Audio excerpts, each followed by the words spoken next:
నేడు ఒక్కటే రీతిగా అన్నాడు. చెప్పండి అందరూ యేసు క్రీస్తు. చెప్పండి అందరూ మనందరూ యేసు క్రీస్తు నిన్న నేడు ఒక్కటే రీతిగా ఉన్నాడు. ఆయనలో ఎటువంటి భేదం లేదు. ఆయన ఎలా ఉన్నాడంటే యేసుక్రీస్తు నిన్న నేడు ఒక్కటే రీతిగా ఉన్నాడు. రేపు కూడా ఆయన ఒకే రీతిగా ఉంటాడు. అంటే ఆయన రూపంలో ఎటువంటి తేడా లేదు. రూపంలో తేడా ఎవరికి వచ్చిందంటే మనుషులకే వచ్చింది. ఎవరికి వచ్చిందంట? మనుషుల మనస్తత్వాలకే వచ్చింది. దేవుడి యొక్క రూపంలోనికి ఈ రోజున అనేక మంది రాని పరిస్థితుల్లో యేసు ప్రభు వారు పుట్టడానికి ఒక అవకాశం దొరికింది. యేసు ప్రభు వారు ఈ లోకంలో జన్మించిన విధానాన్ని ఈ యొక్క గ్రామంలో ప్రకటించడానికి ఇష్టపడుతూ ఉన్నాను. ఆయన పుట్టినరోజు యొక్క మహత్యం. ఒక పెద్ద మనిషి ఉన్నాడు అనుకోండి, తగు తీర్చే పెద్ద మనిషి. ఆ యొక్క రెండు వర్గాల యొక్క ఆ యొక్క మాటలు తెలిసి ఉండాలి, వాళ్ళ యొక్క అవకాశాలు తెలిసి ఉండాలి. అప్పుడే ఆ పెద్ద మనిషి ఏం చేస్తాడంటే తగు తీర్చగలడు. అదేవిధంగా నేను మాట్లాడుతున్న భాష వేరే భాష వాళ్ళకి అర్థం అవ్వాలంటే అక్కడ ఎవరు ఉండాలంటే ఆ భాషలో తర్జుమా చేసే వాళ్ళు ఇంకొకరు ఉండాలి, లేకపోతే అర్థం కాదు.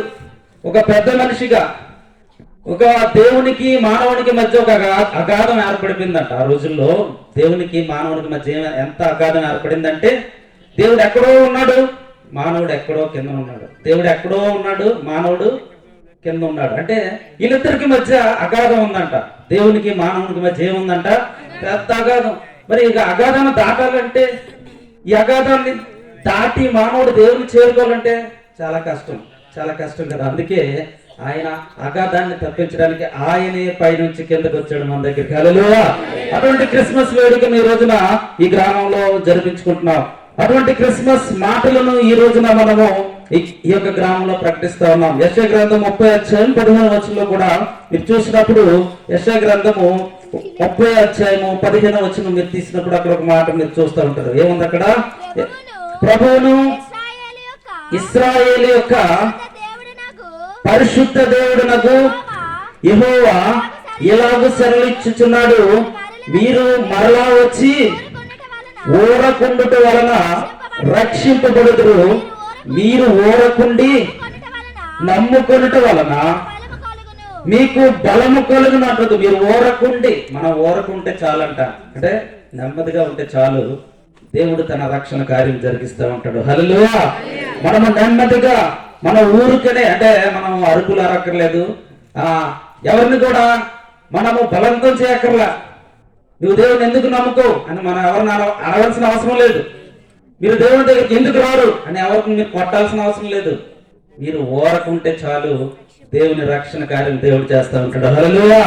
మనం ఊరకనే నిలిచినప్పుడు దేవుడు తన రక్షణ కార్యం ఎందుకు చేయడు? ఈ రోజున మనం ఊరకనే, ఈ రోజున అనేక మందికి ఈ యొక్క వార్తను ప్రకటిస్తా ఉన్నాం. అనేక మందిని ఈ రోజున మనము దేవుని యొక్క మాటలు చెప్పడానికి ఇష్టపడుతూ ఉన్నాం. దేవుని యొక్క మాటలు గొప్పగా ఉంటాయి. ఆనప పాదు ఉంటది, చిన్నదే, కానీ ఎంత కాయలు కాస్తుంది? చాలా పెద్దగా కాయలు వస్తూ ఉంటాయి. ఎందుకంటే ఆ యొక్క పాదు చిన్నదైనా సరే దాని నుంచి పెద్ద కాయలు వస్తూ ఉంటది. ఈ రోజున కూడా మనము చిన్న వారమని లేకపోతే తక్కువ వారమని ఊర్లో వేలుతో లెక్క పెట్టే అంతమంది ఉన్నామని ఎవరు కూడా ఏంటి అనుకోవడానికి అవకాశం లేదు. మనం ఒకరమైన చిన్నవారమైన అసలు మనము ఏ పరిస్థితిలో ఉన్నా సరే మన దగ్గర ఉన్నవాడు పెద్ద దేవుడు. హల్లెలూయా. అందరికంటే పెద్ద దేవుడు మన దగ్గర ఉన్నాడనే వాస్తవం ఈ రోజున మనం గ్రహించగలగాలి. మత్తయి సువార్త 13:30 మీరు చూసినప్పుడు అక్కడ దేవుడు ఆ యొక్క గోధుమల తోటలో ఒక ఆయన వచ్చి ఏం వేస్తాడంటే గురుగులు వేసేస్తారనమాట. అంటే మంచిగా పండుతున్న పంట మధ్యలో ఒక చెత్త పంటని వేసేస్తారు. మంచిగా పండుతున్న పంట మధ్యలో గురుగులు అంటాం కదా, వేసేసినప్పుడు ఆ రెండు కూడా పెరుగుతూ ఉంటాయి. ఆ రెండు కూడా పెరుగుతూ ఉన్న సందర్భంలో ఆ రెండు కూడా అలాగే పెరగనివ్వండి. గురుగులు గోధుమలు కలిసి పెరగనివ్వండి, రెండు కూడా కలిసి పెరగనివ్వండి. ఏం రాయబడింది? కోతకాలం వచ్చినప్పుడు రెండింటిని ఎదగనీయుడి, కోత కాలమందు పురుగులను ముందుగా కూర్చి కోత కాలమందు దేవుడు ఏం చేయాలని చేస్తూ ఉంటాడు. హల్లెలూయా. కోత కోసే కాలమందు ఇప్పుడు ముందు దేనికి వస్తారు? గురుగులను కోసి వాటిని కాల్చివేయుటకు వాటిని కాల్చివేయనకు కట్టెలు కట్టి కట్టెలు కట్టి గోధుమలను గోధుమలను నా కొట్టులో చేర్చి పెట్టుడని కోతగానితో చెప్పెదను. చూడండి, గోధుమలను కోటలో పెడతాడు. గురుగులు ఇంకొండవు, రెండు కలిసి పెరుగుతూ ఉంటాయి.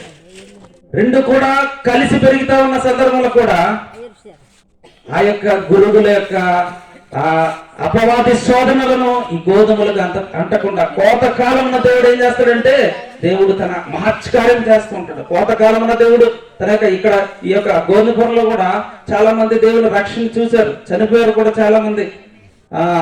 ఇక్కడ జయరాజ్ గారు, ఇంకా అన్నమ్మ గారు, ఇంకా మార్కురాజు గారు, మార్తమ్మ గారు, ఎలీషా గారు అలా ఆవిడ ఉండేదండి. మాట్లాడితే 4 ఊర్లు ఎలబడేది, అంతేనా? అంత మాటలు మాట్లాడే ఘనంగా స్వార్థను ప్రకటించే వాళ్ళందరూ కూడా నేను చిన్నతనంలో చూశాను. ఈ గోందుపురం గ్రామంలో యోబు గారు కూడా, ఇలా చాలా మంది తెలిసిన వాళ్ళందరూ కూడా దేవుని తెలుసుకుని చచ్చిపోయారు. ఎలా చచ్చిపోయారు అంటే వాళ్ళు దేవుని తెలుసుకున్నారు, నమ్ముకున్నారు. ఇప్పుడు మీరు ఎలాగొచ్చారో వాళ్ళు కూడా అనేక ఊర్లో వెళ్ళి దేవుని ప్రకటించి క్రిస్మస్ ఆనందాన్ని చూసేవారు. ఎక్కడికి వెళ్ళారు? పరలోక రాజ్యం వెళ్ళారు. ఇప్పుడు వారికి రక్షణ దొరికింది. ఆ రక్షణను కన్నులారా చూసి ఎక్కడికి వెళ్ళారు? వారు దేవుని రాజ్యంలో వాళ్ళకి స్థానం ఉంటుంది. ఖచ్చితంగా దేవుని రాజ్యంలో వాళ్ళకి ఒక అవకాశం దొరుకుతూ ఉంటుంది. ఎందుకంటే వారు చేసిన కార్యములు, క్రీస్తు అనగా అభిషక్తుడని యేసు ప్రభువారు అనగా ఆ యొక్క అభిషక్తుడైన యేసు క్రీస్తును కలిగి ఉన్న వారు అందరూ అన్నమాట. వీళ్ళందరూ కూడా ఎటువంటి వారు? యేసు క్రీస్తును కలిగి ఉన్న వారుగా మనము చిన్నతనం నుంచి కూడా యేసు క్రీస్తును మన సొంత రక్షణ అంగీకరించిన పక్షంలో దేవుడు చెబుతా ఉన్నాడు, ఆ కోత కాలమున ఖచ్చితంగా తీర్పు ఉంటది. ఈరోజున కోత కాలంలో దేవుని చేత మనము కాల్చబడేవారుగా ఉన్నామా? దేవుని చేత మనము ఆ కోటలో కూర్చబడే వాటిలో మనం ఉన్నామా? యేసుక్రీస్తు అదే చెప్తా ఉంటాడు. యేసుక్రీస్తు తన యొక్క పుట్టుకలు అదే మహత్యం, తన కన్య మరియు గర్భనాయన పుట్టుకలు ఉన్న మహత్యం అదే. మీరు ఊరుకుండండి. యేసుక్రీస్తును మీ సొంత రక్షకుని అంగీకరించిన మీరు ఆ యొక్క రక్షణ అనుభవంలో అనేక మందిని ఈ రోజున రావాలని దేవుడు రాజయ్యండి. 1వ తిమోతిలో రాసిన పత్రిక 1:17 కూడా మీరు చూస్తాడు. ఆయన 1వ తిమోతి మీరు చూసినప్పుడు 1వ అధ్యాయము 17 ఏముంది? సకల యుగములలో రాజయ్యుండి అక్షయుడును, సకల యుగములలో రాజయ్యుండి. ఒక యుగము కాదు, లేకపోతే ఒక ప్రాంతము కాదు, సకల యుగములలో రాజయ్యున్న దేవుని ఈ రోజు నేను ప్రకటిస్తా ఉన్నాను. హల్లెలూయా. సకల యుగములలో రాజయ్యున్న యేసు క్రీస్తు వారు రక్షణ సువార్తను ప్రకటించమే క్రిస్మస్ పండుగ. ఆయన రాజుగా గుర్తించిన వారు ఎవరైనా ఉన్నారంటే వాళ్ళు ఖచ్చితంగా ఈ లోకములో ఒక మంచి దేవుణ్ణి తెలుసుకునే ఒక మంచి వ్యక్తిగా నిలిచిపోతూ ఉంటారు. మన యొక్క పరిస్థితి ఏదైనా, ఈ రోజున మన పరిస్థితి ఎటువంటి స్థితిలో మనం ఉన్నా సరే ఆయన మనలను కాపాడుతూ ఉంటాడు. ఆయన తన ప్రేమలో ముందుకు నడిపిస్తడానికే ఆయన ఇష్టపడుతున్నాడు అనే సంగతి ఏముంది అక్కడ? సకల యుగములలో రాజయుండి అక్షయుడును అదృశ్యుడునగు అద్వితీయ దేవునికి ఘనతయు మహిమయు యుగ యుగములు, ఇందాక చెప్పాను, యుగ యుగములకు ఆయన రాజు, యుగ యుగములకు ఆయనకే మహిమ. హల్లెలూయా. యుగ యుగములకు ఆయన రాజు, యుగ యుగములకు ఆయనే మహిమ అన్న వాస్తవాన్ని ఈ రోజున ఎంతమంది గుర్తించడానికి ప్రయత్నం చేస్తూ ఉంటారు. ఒక తల్లి తన యొక్క కుమారునికి దేవుని వాక్యము చిన్నతనం నుంచే నేర్పించేది. ఆ యొక్క తన యొక్క కుమారునికి చిన్నతనం నుంచే దేవుని ఒక వాక్యం నేర్పించేది అనమాట. సండే స్కూల్ కూడా పంపించేవారు. ఆ యొక్క సండే స్కూల్లో దేవుని మాటలు, ఆ యొక్క సండే స్కూల్ టీచర్ ఎవరైతే ఉన్నారో వాళ్ళు చెప్పే మాటలు, దేవుని సత్యములో ఉన్న వాక్యములో ఉన్న సత్యాన్ని గ్రహించగలిగే మాటలు చిన్నతనం నుంచే చెప్పి ధైర్యం కలిగి ఉండాలి. కష్టకాలం వచ్చినప్పుడు, ఒకవేళ ఒంటరిగా ఉన్నప్పుడు, నీకు ఇబ్బంది కలిగిన సందర్భంలో కూడా నీవు చాలా ధైర్యంగా ఉండాలి. ఈ విధమైన మాటలు ఆ బాబు విని ఉన్నాడు. ఒకసారి అతనికి ఆపద వచ్చింది. పాము కనిపిస్తుందంట ఎదురుగా. ఆ పిల్లాడికి ఏం కనిపిస్తుంది? పాము. ఎవరూ లేరు, ఆ బాబు దగ్గర ఎవరు లేరు, పాము కనిపిస్తుంది. అప్పుడు అటువంటి సందర్భంలో తన తల్లి చెప్పిన మాటలు, లేకపోతే సండే స్కూల్లో చెప్పిన మాటలు జ్ఞాపకం వస్తా ఉన్నాయి. భయపడలా, ఎవరు లేరు కదని పాముని చూసి భయపడలా. ఎందుకంటే అతని హృదయంలో ఏమున్నాయి? కొన్ని మాటలు అతని బుర్రలో నాటుకుపోయే. ధైర్యంగానే ఉన్నాడు. కొంతసేపటికి ఆ పాము వెనక్కి వెళ్ళిపోయింది అనమాట. చూడకుండా, ఇది చూసిందో లేదో తెలియదు కానీ ఆ యొక్క పాము ఏమైందంట, వెళ్ళిపోయింది. ఏమాత్రం కూడా భయపడలేదు ఇతను. అలాగే నిలిచి ఉన్నాడు. ఒకవేళ గట్టిగా అరిచో లేకపోతే ఏదో చేసి ధైర్యం కోల్పోతే ఏమో ఇతన్ని ఏదైనా చేసేదేమో ఆ బాబుని. ఎందుకు ఈ మాట చెప్తున్నానంటే, దేవుని మాటలు లేకపోతే దేవుని మాటలో ఉన్న సత్యములు మనలను ఈ రోజున ధైర్యపరుస్తాయి.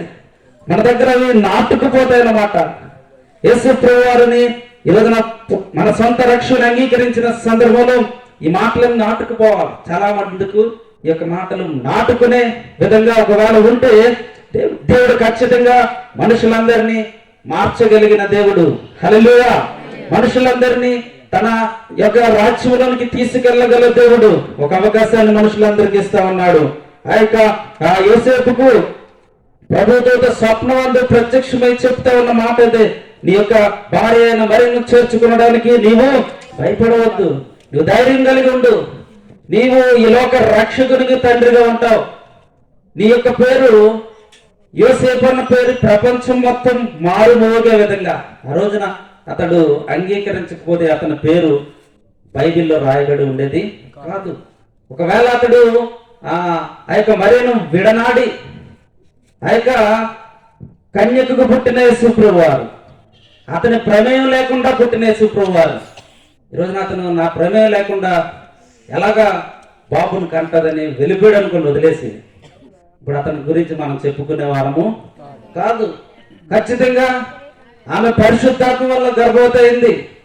మరియ పరిశుద్ధాత్మ వల్ల యొక్క తన యొక్క కుమారుని కన్నదన్న ఒక ఆ యొక్క విశ్వాసము, నమ్మకము దేవుని దూత స్వప్నమందు అతనికి చెప్పగానే అతడు ఊరకున్నాడు. హల్లెలూయా. ఇందాక మనం చెప్పుకున్నాం కదా, ఊరకనే ఉంటే దేవుని రక్షణ కార్యము మనము చూడగలము. దేవుని రక్షణ కార్యము మనము చూసే యొక్క పరిస్థితుల్లో మనము ముందుకు వెళ్తా ఉన్నామా?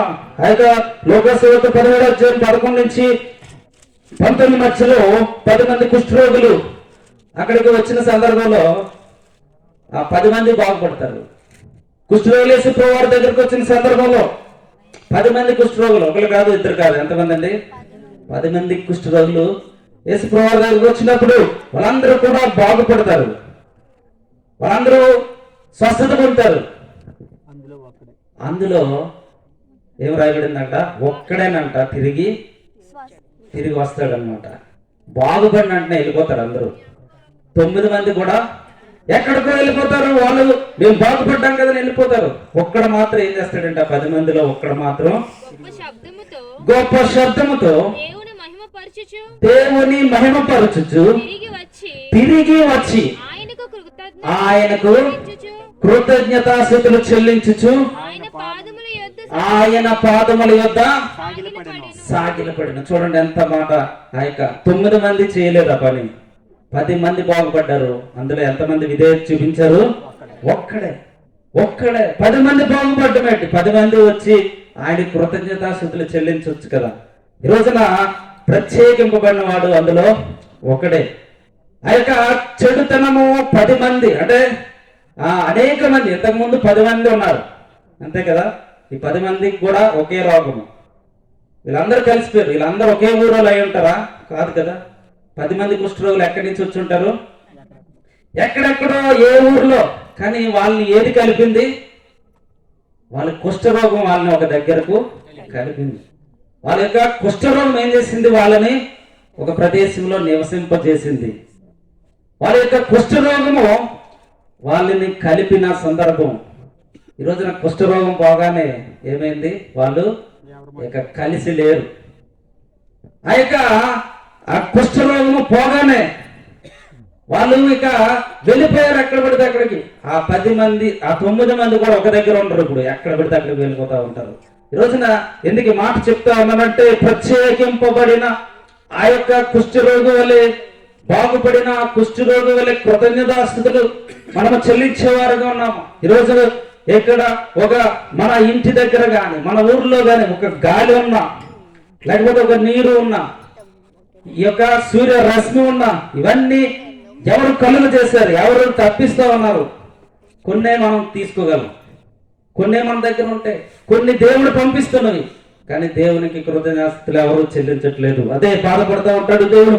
ఇంతమంది బాగుపడ్డారు కదా, ఒక్కడే వచ్చాడా అన్న బాధ ఆ యొక్క అక్కడ బాగుపడిన ఆ యొక్క వచ్చిన సందర్భంలో మీరు చూస్తూ ఉంటారు. ఎందుకు ఈ మాట చెప్తా ఉన్నానంటే, మనము సేవించుచున్న దేవుడు, మనము ప్రయాణం చేస్తున్న యాత్రలు, మన ప్రయాణం చేస్తున్న యాత్రలు దేవుడు మనలను ముందుకు నడిపించే విధంగా యేసు ప్రభువు వారి యొక్క రక్షణ స్వార్థను తెలుసుకునే ఒక మంచి విశ్వాసిగా ఇక్కడ కూర్చున్న మనము, లేకపోతే ఇక్కడ వింటున్న మనము, దేవుని వాక్యాన్ని బైబిల్ ద్వారా, లేకపోతే నేను చెబుతున్న మాట ద్వారా వింటున్న మనము పాడుకునే కీర్తన వలె ఉన్నదా? 122వ కీర్తన 1వ వచనం నుంచి 7వ వచనం మధ్యలో వాళ్ళు పాడుతూ ఉంటారు. యెరూషలేము, యేసు ప్రభువు పుట్టిన ప్రదేశము, ఎంత ధన్యమైన పట్టణము.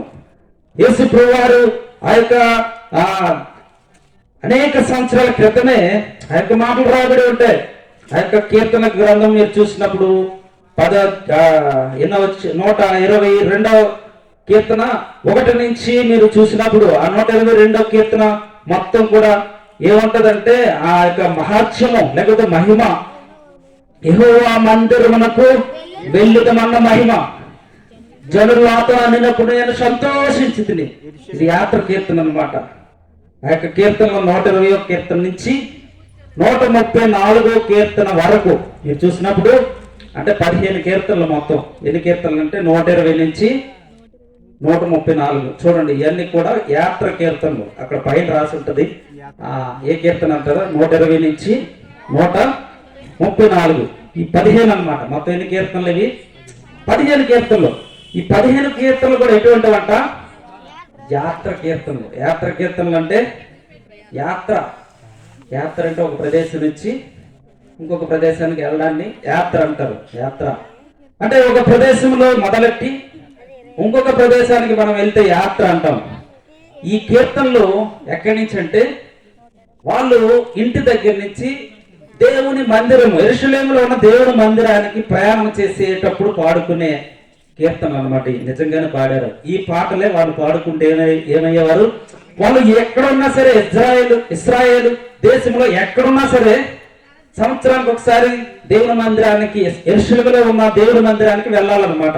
అప్పుడు వెళ్ళేటప్పుడు దారిలో ఈ కీర్తనలు పాడుకుంటూ వెళ్ళేవారు. ఏ కీర్తనలు అయ్యి? ఈ 120 నుంచి 134 కీర్తన మధ్యలో ఉన్న కీర్తనలన్నీ కూడా పాడుకుంటూ వెళ్ళేవారు. అందులోనే ఒక కీర్తన మనం ఇప్పుడు చూసాం, యెహోవా మందిరమునకు వెళ్ళుదామని 122లో ఆయన జనులు నాతో అనినప్పుడు నేను సంతోషించి తినని చెప్తా ఉంటాడు. యెరూషలేమా నిన్ను ప్రేమించువారు, యెరూషలేమా 6వ వచనం ఉంటుంది, యెరూషలేమా నిన్ను ప్రేమించువారు వర్ధిల్లుదురు, నీ ప్రాకారములు నెమ్మదిగా కలుగునుగాక, నీ నగరులలో క్షేమం ఉండును గాక, నీ ప్రాకారములో నెమ్మది ఉండును గాక, నీ నగరులలో క్షేమం ఉండును గాక. చూడండి, నెమ్మది వచ్చింది యెరూషలేముకు, నెమ్మది వచ్చింది యేసు ప్రభువు పుట్టినప్పుడు. యెరూషలేములో లేకపోతే ఇశ్రాయేలు దేశంలో రాజధాని అన్నమాట. ఇశ్రాయేలు దేశానికి రాజధాని ఏది? యెరూషలేము. ఇశ్రాయేల్ దేశానికి రాజధాని ఏంటి? యెరూషలేము. రాజధానిలో అనేక మంది ఆ రాజధానిలో ఉన్న ఆ యొక్క దేవుని మందిరమునకు వెళ్ళిన సందర్భంలో ఈ పాట పాడుతున్న సందర్భంలో నీకు క్షేమము కలుగును గాక, మన దేవుడైన దేవుని మందిరము నిత్యము నీకు మేలు చే బ్రతిని. ఇవన్నీ కూడా యెరూషలేము గురించి క్షేమం కలిగిన మాటలు. ఒకానొక దినములో అంటే అనేక సంవత్సరాల క్రితమే ఒక ప్రవచనాత్మకంగా దేవుడు రాయించి ఉన్నాడు. అది కొన్నాళ్ళకి నెరవేరింది. ఏమని నెరవేరిందంటది? యేసు ప్రభువారి పుట్టుక ద్వారా ఆ యొక్క మాటలు నెరవేరాయి. హల్లెలూయా! యేసు ప్రభువారి పుట్టుక ద్వారా ఆ మాటలు నెరవేరిన సందర్భం, యెరూషలేములో నెమ్మది వచ్చిన సందర్భం, యెరూషలేములో క్షేమము వచ్చిన సందర్భం. ఎప్పుడు యుద్ధాలతో ఉండేదన్నమాట యెరూషలేము ఎప్పుడు కూడా అనేక యుద్ధాలు. యెరూషలేములో యుద్ధాలు 1, 2 కాదు, అనేక యుద్ధాలు అక్కడ జరిగాయి. ఒక వచనంలో మీరు చూస్తూ ఉంటారు, అది పాత నిబంధన గ్రంథంలోనే మీరు చూస్తూ ఉంటారు. పాత నిబంధనలోనే కొన్ని మాటలు అక్కడ కనబడుతూ ఉంటాయి. అక్కడ ఏంటంటే అక్కడ యుద్ధము జరుగుతూ ఉంటాయి. ఆశా అని ఒక వ్యక్తి అనమాట. ఆశా అన్న రాజు దేవుని యొక్క సన్నిధానంలో అతడు గొప్ప రాజుగా ఉన్నాడు.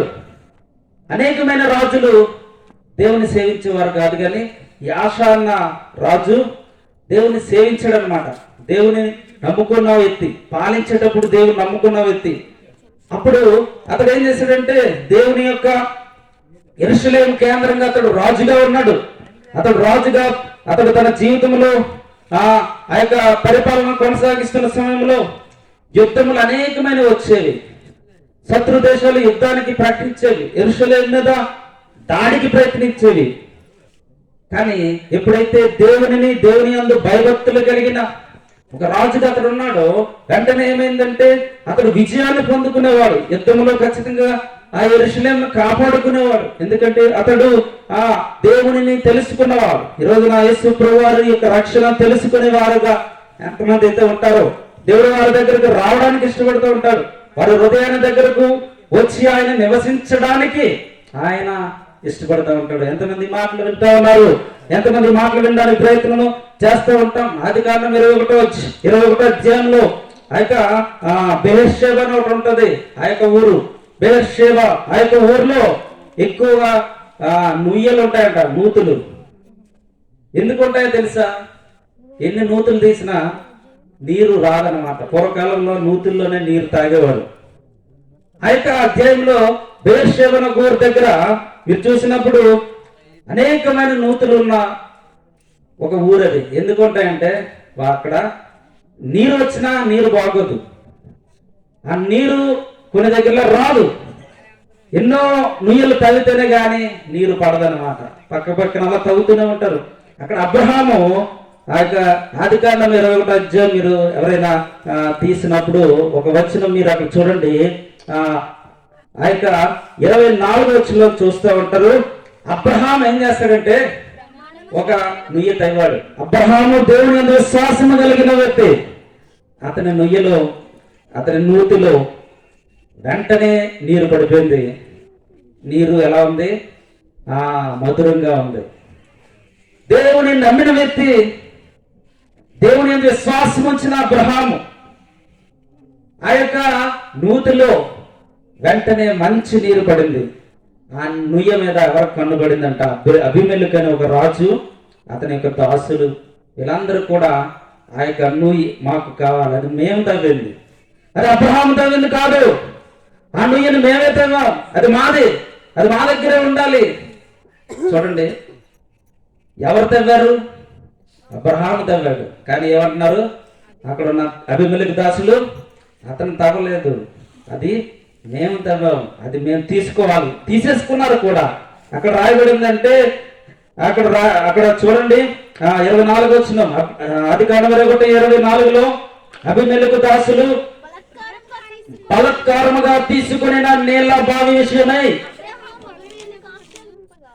ఎలా తీసుకున్నారంట? నీళ్ల బావి బలాత్కారంతో తీసుకున్నారు. సొమ్ము ఒకటిది, సోకొకటిది అంటారు కదా, అలాగే కొన్ని పదాలు మనకి చూస్తూ ఉంటాం. తవ్వింది ఎవరు? తవ్వింది అబ్రహాము. తీసుకున్నది ఎవరు? బలాత్కారంగా తీసుకున్నారు. అది మామూలుగా కాదు. ఆ బావిని మేము తవ్వాం, అది మాది. అందులో వీళ్ళు తవ్విన బావులకి ఏవి నీరు పడలేదేమో, లేకపోతే ఎక్కడ కూడా సరైన నీరు పడలేదేమో. అబ్రహాము దేవుని నమ్మిన వ్యక్తి దగ్గర ఏం చేస్తున్నారు? బలాత్కారంగా తీసుకోవడానికి ప్రయత్నం చేస్తా ఉన్నారు.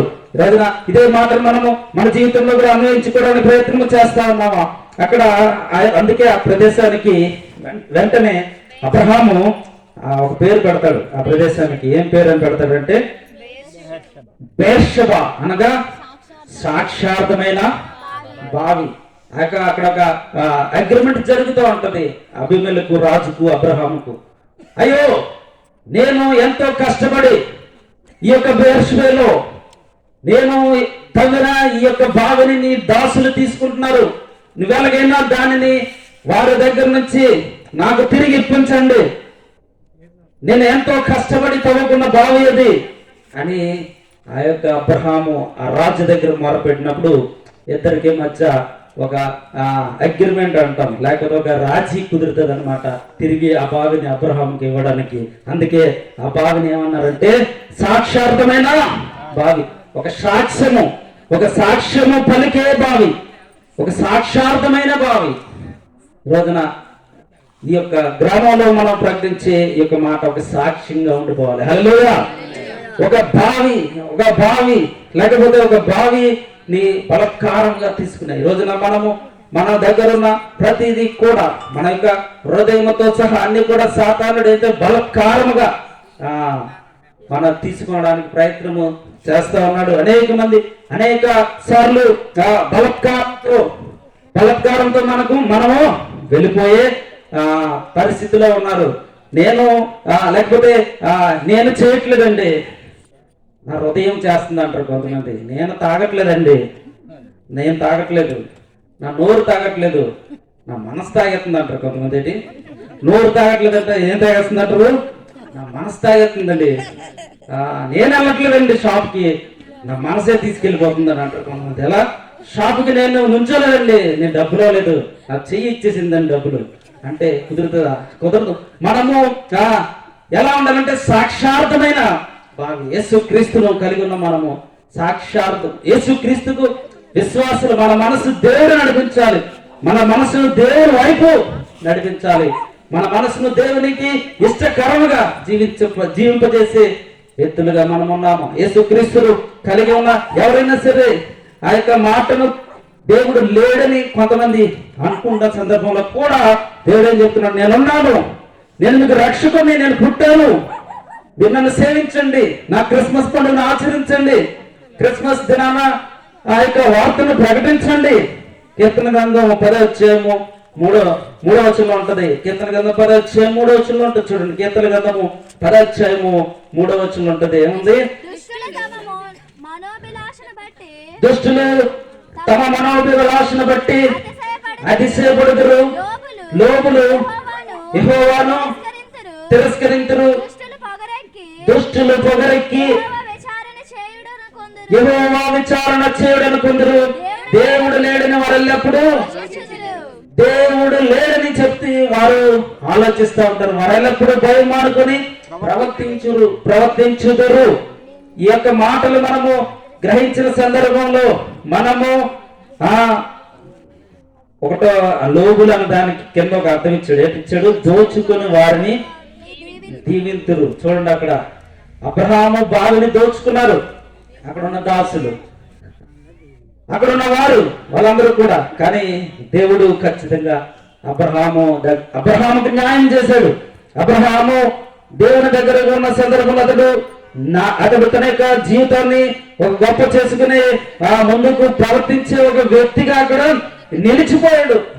అనేక మంది ఈ రోజున ఈ యొక్క మాటను ఏం చేస్తున్నట్టు విననొల్లని వారిగా ఇక్కడ రాసి ఉంది కదా, దేవుడు లేడని వారు ఎల్లప్పుడూ యోచించుదురు. ఆ యొక్క నోవహు ప్రకటించాడు, ఓడలోనికి రండి, 120 సంవత్సరాలు ప్రకటించాడంట, ఓడలోనికి రండి, రక్షింపబడతారు, జలప్రలయం వస్తుంది, మీ అందరు నాశనం అయిపోతూ ఉంటారు అంటే ఒక్కడు వినలేదు మాట. ఎవరు కూడా వినలేదు మాట. ఒక్కడు కూడా వినలేదు మాట. అందరూ కూడా ఏమయ్యారు? కొన్నాళ్ళకి జలప్రలయం వచ్చింది. 40 రోజులు, 40 పగలు, 40 రాత్రులు ఎడతెగకుండా వర్షం పడింది. ఒక్కరోజు వర్షం పడితే మన ఇల్లు వాకలి అన్ని కూడా ఏమవుతాయి? ఎగిరిపోతాయి, తడిసిపోతాయి. అలాంటిది ఎన్ని రోజులు వర్షం పడింది? 40 రోజులు వర్షం పడితే ఆ యొక్క ఆ నీరు సముద్రం వలె, భూమి సముద్రం వలె అయిపోయింది. భూమి మీద ఒక్కరు కూడా మిగలలేదు. ఒకే ఒకడు మిగిలాడు. ఎవరు? నోవహు కుటుంబం మిగిలింది. ఈ రోజున దేవుని యొక్క వాక్యం ఈ రోజున మనం ప్రకటిస్తున్న ఈ సందర్భంలో ఇదే మాట ఒకనొక రోజున సాక్ష్యముగా ఈ ప్రజల మధ్యలో నిలిచిపోతా ఉంటది. హల్లెలూయా. ఇదే మాట మనము యేసుక్రీస్తును కలిగి ఉన్న మనం ఈ మాటను ప్రకటిస్తా ఉన్నాం. నోవహు మాట అయితే ఎవరు వినలేదు. ఇప్పుడు నేను చెప్తున్న మాట కూడా ఎవరు వింటారో వినరో కూడా తెలియదు. కానీ దేవుని యొక్క మాటలు విన్న మీరు, ఇక్కడికి వచ్చిన మనం ధన్యులము. ఇక్కడికి వచ్చిన మనము కూడా మీరు విన్నారు. వినలేదా? వింటారు. అలా చూస్తారు. విన్నారు కదా? విన్నారు. అందరూ కూడా మనము దేవుని యొక్క మాటను విని ఉన్నాం. ఆయన దగ్గరకు మనము చేరి ఉన్నాం. పండగ చేస్తున్నాం. క్రిస్మస్ పండుగను ఈ గోందుపురంలో చేస్తూ ఉన్నాం. అటువంటి క్రిస్మస్ యొక్క దీవెనలు మనము తెలుసుకుని ఉన్నాం. ఆ దీవెన మనకు కావాలని కోరుకుని ఉన్నాం. యేసు ప్రభువారిని సొంత రక్షణగా అంగీకరించున్నాం. ఇప్పుడు ఊరకనే ఉంటున్నాం. మైకి పెట్టి చెప్తున్నారు కదా, మీరు ఎక్కడ ఊరుకున్నారని అనవద్దు. మీరు నేనేమి ఎవరిని ఏమనట్లేదు. నేను ఎవరిని కూడా ఎటువంటి మాట కూడా అనే పరిస్థితి కాదు.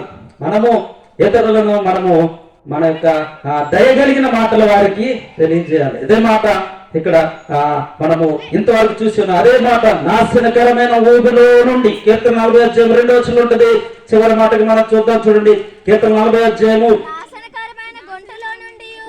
అక్కడ రాయబడింది, నాశనకరమైన గుంటలో నుండి, జగటగల దొంగ ఊబిలో నుండి ఆయన నన్ను పైకెత్తను. ఈ రోజున ఈ యొక్క మాటను మనము పలుకుతా ఉన్నాం. నాశనకరమైన గుంటలో నుండి, జిగటగల దొంగ ఊబిలో నుండి ఆయన నన్ను పైకెత్తనన్న మాటను ఈ రోజున మనం విశ్వసించున్నాం. ఈ రోజున మనము పైకెత్తాడు దేవుడు మనల్ని.